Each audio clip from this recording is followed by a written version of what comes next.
Hello, welcome to AP Calculus Lecture 3.3. This is called the first derivative test. And I've got a printout for you for the notes. And you've got these on here. I'm going to draw these on the whiteboard and talk through them. And then we've got three examples to work through before I assign the homework. Right, so the first derivative test, let me go ahead and get the highlighter out. It determines the sign of the derivative immediately to either side of the critical point. So you determine the sign of the derivative immediately to either side of the critical point. Reveals whether that point is a maximum, a minimum, or neither. All right, so let me explain. So that first graph there, the upper left graph, we've got this kind of situation. And we know just by looking at it right there, at the top of the hill, we have a relative maximum, right? That's the tallest that it gets right there. Okay, and the x value for that right here. So what we know about the derivative is, you always read a graph from left to right. And the slope of the tangent line to the left of the critical point is always positive. The slope of the tangent line in this situation to the right of the critical point, so we have a negative slope. And to the left of the critical point, we have a positive slope. What that means then, the slope is positive. That means that the derivative in this section to the left of the critical point, f prime of x, has to be greater than 0. And then to the right of the critical point, the derivative, f prime of x, is less than 0. So all we have to do is take the derivative, find the critical point, and then look at values to the left and the right of the critical point. And we know that if it goes from positive to negative at the critical point, then that critical point's a maximum. All right, the opposite concavity, so let's say we have this situation. We know that we have a critical point right there where the slope is 0. And we know that that point is a minimum. So the slope of the tangent line, we could represent that there in red. The slope of the tangent line to the left is negative, right? And the other situation I drew, it was positive. So that means, in this case, to the left of the critical point, the value of the derivative, if you were to plug in an x value into the derivative, would be negative. And then to the right of the critical point, the value of the derivative would be positive. So if in this case, if the derivative goes from negative to positive, you know you have a minimum at the critical point. Now, critical points can not represent an extrema. So if we have something like this, and we know that the Slope of the tangent line here is 0, so we do have a critical point right here at this point. Let's call that point C. But to the left of that critical point, the slope of the tangent line is positive. To the right of the critical point, the slope of the tangent line is positive. So f prime of x in this situation is greater than 0 on both sides of our critical point C. So that means this is not a max or min.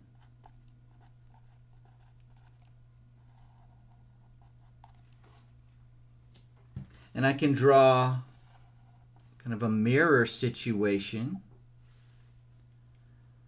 where we have something like this. So it bottoms out and then keeps going down. So we would have a critical point here because the derivative is equal to 0. But the slope of our tangent line to the left is negative, and to the right of the critical point also negative. All right, so f prime of x is less than 0 or negative on both sides of our critical point C. So again, the critical point is not an extrema, not a max or min. Well, I'm going to show you an easy way using a sine line and taking the derivative to figure all this out. So we don't have to even graph it to figure all of this out. So I've got 3 examples that we're going to go through, and I'm going to work these like that, like you would work the homework. Okay, we're going to find where the function, where the critical points are, where the function increases, and where the function decreases. What intervals. Okay, so our first example, we have f of x is equal to 4x squared plus 2x minus 2. So the first thing we always do with the first derivative test is take the first derivative. So that would be 8x plus 2, and we set that derivative equal to 0 so that we can find our critical point. So 8x is equal to negative 2.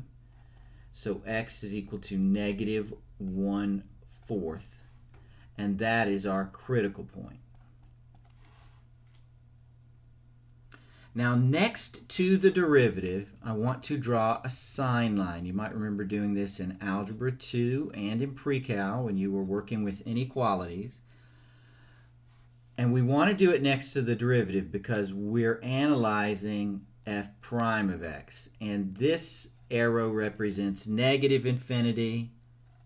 This arrow represents positive infinity.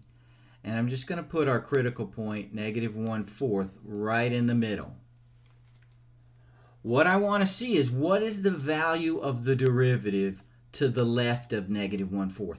Pick a number that's easy for you to do in your head. I would pick negative 1. That's to the left of negative 1/4. And it's kind of easy to put in to the derivative. So 8 times negative 1 is negative 8 plus 2. That's negative 6. So the derivative is negative to the left of negative 1/4. Now I want to pick an easy number to the right of negative 1/4 and plug it into the derivative. And the easiest number to the right of negative 1/4 would be 0. You always want to pick 0 if you can. So plug 0 into the derivative. 8 times 0 is 0 plus 2. That's 2. That's positive. So what our function looks like I'm going to draw a down arrow. It is decreasing until you get to the critical point, and then increasing after the critical point. So this is a minimum, and it looks like a minimum if you draw the arrows like this. So we have a minimum at -1/4. So the pieces of information that you're going to give in your homework is what intervals is the function decreasing, what intervals are increasing, and then what is the point for the minimum and the maximum if there are any. Okay, so we are decreasing, so we'll just use DEC for that, from -infinity to -1/4. So this is an interval. These are x values. We are increasing from -1/4 to positive infinity. From here to forever. We don't have a maximum in this situation, so let's write that down. Max is none. And our minimum occurs at the point, this is the x value now, -1/4, and we would have to plug -1/4 into the original equation. Okay, if we do that, f of -1/4, all right, and you square it, multiply by 4 plus 2 times, you can use your calculator if you want to, but it is equal to -9/4. So we have a minimum on the graph at that point.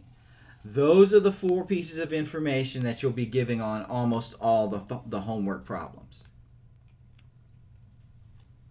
And you can have more than one interval for decreasing and increasing. You can have more than one max, because there can be ties, all right, and more than one min. All right, let's do a couple of other examples.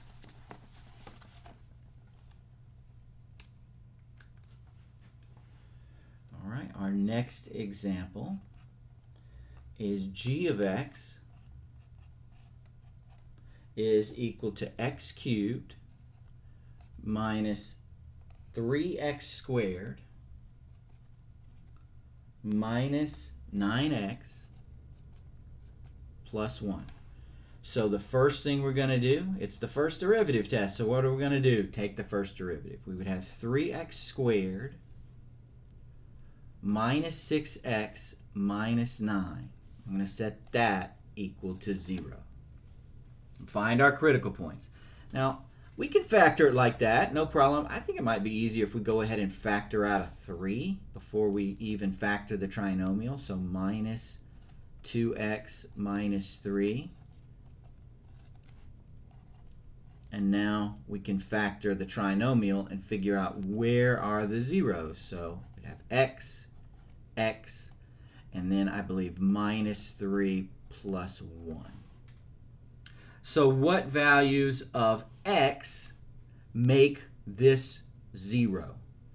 Well, it would be at 3, right? Because 3 minus 3 is 0, and -1. So our critical points occur at x is equal to -1 and 3. Now I'm going to draw my sign line. The easiest place to draw it is right next to your factored values. Now remember, you don't draw your sign line next to the original equation. We're testing the derivative here. All right, so I've got, and you have to go left to right. If you put, I've had students put 3 first and then -1, that messes everything up. You have to go left to right on your number system. Okay, so a number to the left of -1, I'm just going to keep it simple and say -2. You could do -10. A lot of people want to work in tens. In fact, let's do that. Let's pick -10. So if I plug a -10 in there, that parenthesis will be negative. If I plug a -10 in here for this x, that parenthesis is also negative. It'd be -13, -9. Negative times negative is positive.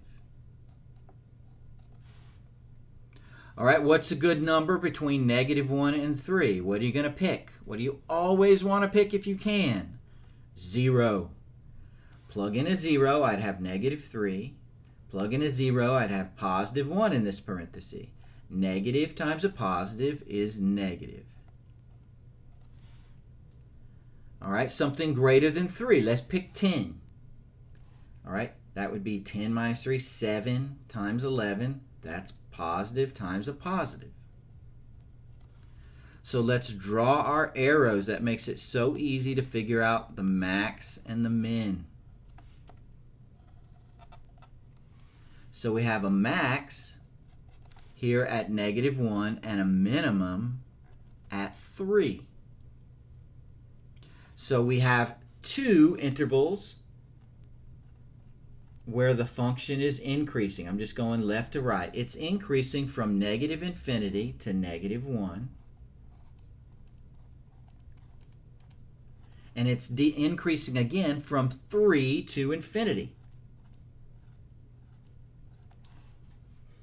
There's one interval where we are decreasing, and that is from negative 1 to 3. And how about our extrema? Well, we have a max at negative 1, and I've got to plug negative 1 not back into the derivative, because if you do, it's going to give you 0. Plug it into the original equation. Negative 1 cubed minus 3 times negative 1 squared minus 9 times negative 1 plus 1. That's going to give you 6. All right, use your calculator if you need to. And then we have a min at 3.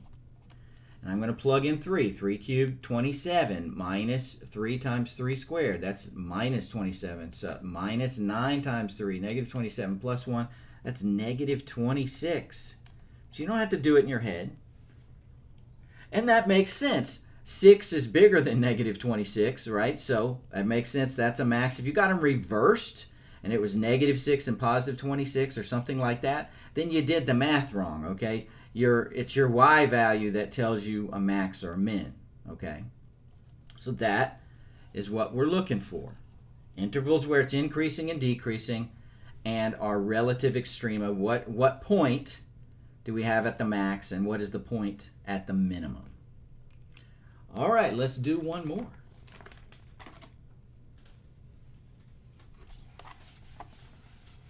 So this one is a little different than the first two examples. We have h of x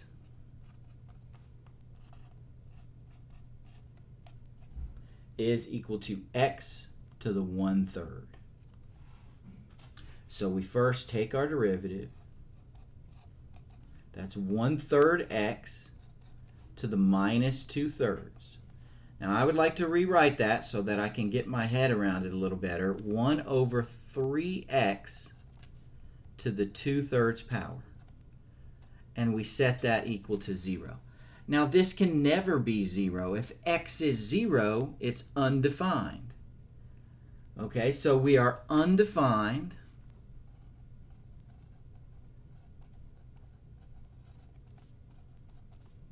But that's still a critical point. So we have a critical point at x equal 0. So I'm going to draw my sign line right over here.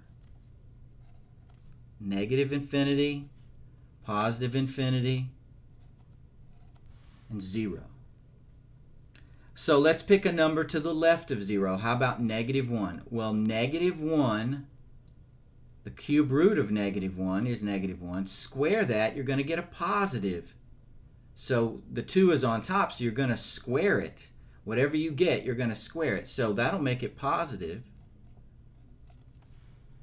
And if you're not sure, again, plug it into your calculator. And to the right of 0, let's pick 1. That's going to be positive. So we're increasing, but there is no max here. Those arrowheads don't come together, do they? There's no max. So we are increasing. Now we're not increasing at x equals 0 because that is, well, I guess we are in this particular case. If you looked at the graph, This is to the 1/3. You can graph that on your calculator, but we are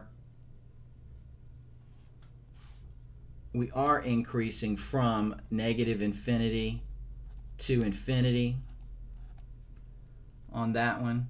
There's no asymptote on this. This is a continuous function, so it is, you have a vertical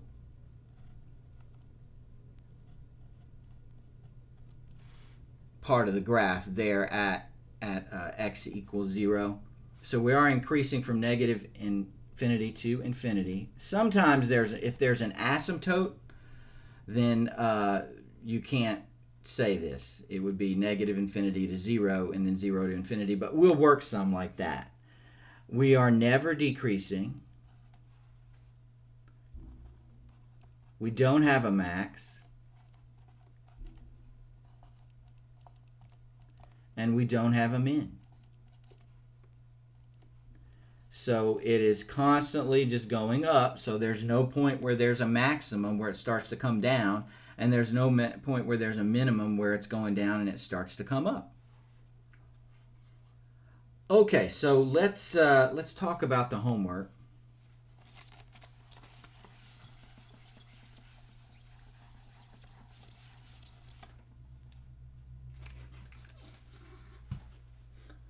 So the homework is on page 176. You have 1, 3, 5. Those are all graphs. 7, 11, 15, 19, 21, 27, 29, and 56. So for all of these, I want you to do just like the examples. Find the intervals where it's increasing. Find the intervals where it's decreasing. Find the max and the min. So show all your work. Take the derivative, do the sine line. For these three, you're just going to read the graphs. And let me get the book in view here, and I can show you what I'm talking about there. Before I do that, I want to give you a hint for all these. If the derivative is a fraction,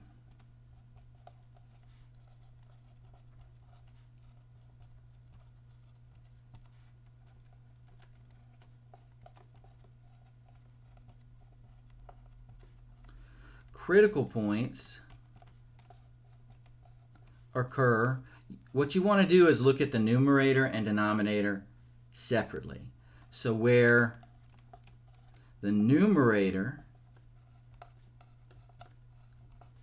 equals 0, so just look at the numerator, set it equal to 0 and solve, and that's a critical point. And where the denominator equals 0. So you just want to look at the numerator and denominator separately. Where the denominator equals 0, it's undefined.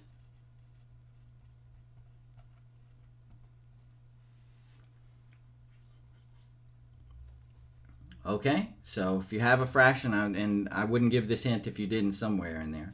Now let's talk about the graph. So I'm going to take a look at number 2 for you, since that's not on the... So you're supposed to do 1, 3, and 5. You always read a graph left to right. Okay, left to right. So for number 2, we are increasing, going left to right, from negative infinity to negative 1. And then we're decreasing from negative 1 to positive infinity. That's all you have to do on all of these three. Okay, where are we increasing? Where are we decreasing? What's the intervals? You might have a case where you have, like in number 4, where you have more than one situation, more than one decreasing interval and more than one increasing interval. If you look at number 4, decreasing, increasing, decreasing, increasing. Okay, so that's all you have to show on 1, 3, and 5. Give me the intervals reading the graph. The rest of them, you have to answer those 4 questions: increasing, decreasing, what's the max, what's the min. And there's not always a max or min. There might be none on those depending on the situation. All right. I will talk to you on the solutions video. Good luck on these. Give it a go.